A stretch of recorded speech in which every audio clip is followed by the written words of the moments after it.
महाकुंभ बहुत पुराना है। गुरुदुटी ग्रंथ हिसाब से सत्ययुग पहला कुंभ मेला आयोजित होइतिबार विश्वास करा जायसी। गुरु शंकराचार्य द्वारा ई भव्य मेलाटा आरंभ होइतिला। किछि लोग कहेसन जे समुद्र मंथन परे परे आरंभ होइतिला कुंभ मेला। ई विषय रे विशेष किछि सूचना उपलब्ध नैन। पंडित मानकर कहबार हिसाबे ई कुंभर परंपरा होचे हजारे वर्षर पुराना है। हिंदू धर्म ग्रंथनु कुंभ मेला के अमरत्वर मेला भी कहेसन। आउ सेथिर लगी कोटि कोटि श्रद्धालु जेन माने कि अंतरात्मार शुद्धि लगी पवित्र स्थान रे बुड़ भी पकासन। कुंभ मेला होचे 4 प्रकार रो, जेनता कि हला कुंभ, अर्धकुंभ, पूर्ण कुंभ और महाकुंभ। सबु कुंभ मेला ग्रह मानकर स्थिति हिसाबे आयोजित हेतिसी। प्रत्येक कुंभ मेलार निजर निजर ताकर विशेषत्व रहितिसी। ख्रीष्टपूर्व 600 बौद्ध लेखानु नदी तटनु आयोजित होउथिबार ई मेला बाबद रे व्याख्या करा जाइथिबार प्रमाण रहिछे। तथापि ज्योतिषर गणना हिसाब रे कुंभ मेलार स्थान निरूपण करा जायसी।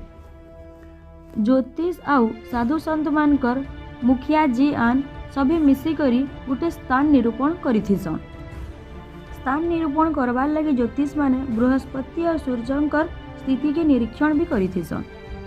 तारपरे आमे जानमा जे महाकुंभ केंता करी आरंभ हेइथिला। समुद्र मंथन टाइम रे अमृत के नेई करी जेन विवादटा हेइथिला सेथिर लागी महाकुंभ आयोजन हेइथिसी बोली कुहा जायसी। पौराणिक कथा अनुसार देवता और राक्षस मानकर भितरे युद्ध हेइथिला। ई युद्धनु देवता माने असुर मानकर ठानु शोचनीय भाव रे पराजित हेइथिले। पराजयर परे असुर मानकर दौरात्म्य के सह्य करी न पारी करी देवता माने शेष के भगवान विष्णुकर शरण पशिथिले। समुद्र मंथन बेलके भगवान धन्वंतरी अमृत कुंभ जेनटा कि कलश सहित प्रकट हेइथिले। आउ से अमृत कलश लगी देवता आउ असुर मानकर भितरे फेर जाली झगड़ बाहरीथिला। भगवान श्री कृष्णकर इंगित रे अमृत कलश के धरिगिरी चली जाउतिले देवराजर पुओ जयंत। हेले ई बाबद रे जानबार परे असुर जयंत के अनुसरण करिथिले।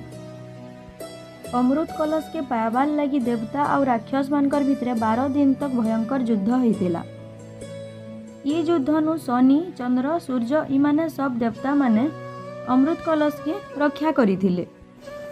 तार परे ई ग्रह मानकर स्थितिर संगे यहादेर जेन राशि मानकर संजोग के देखी करी कुंभ मेला के आयोजन करा जायसी। देवता मानकर गुटे दिन आ गुटे मनुष्यर 12 वर्ष संगे समान बोली विश्वास करा जायसी। युद्ध टाइम रे कलश नु किछि अमृत बुंदा पड़ीथिला आ से अमृत बुंदा जेनु पड़ीथिला से जगह रे कुंभ मेला आयोजन करा जायसी।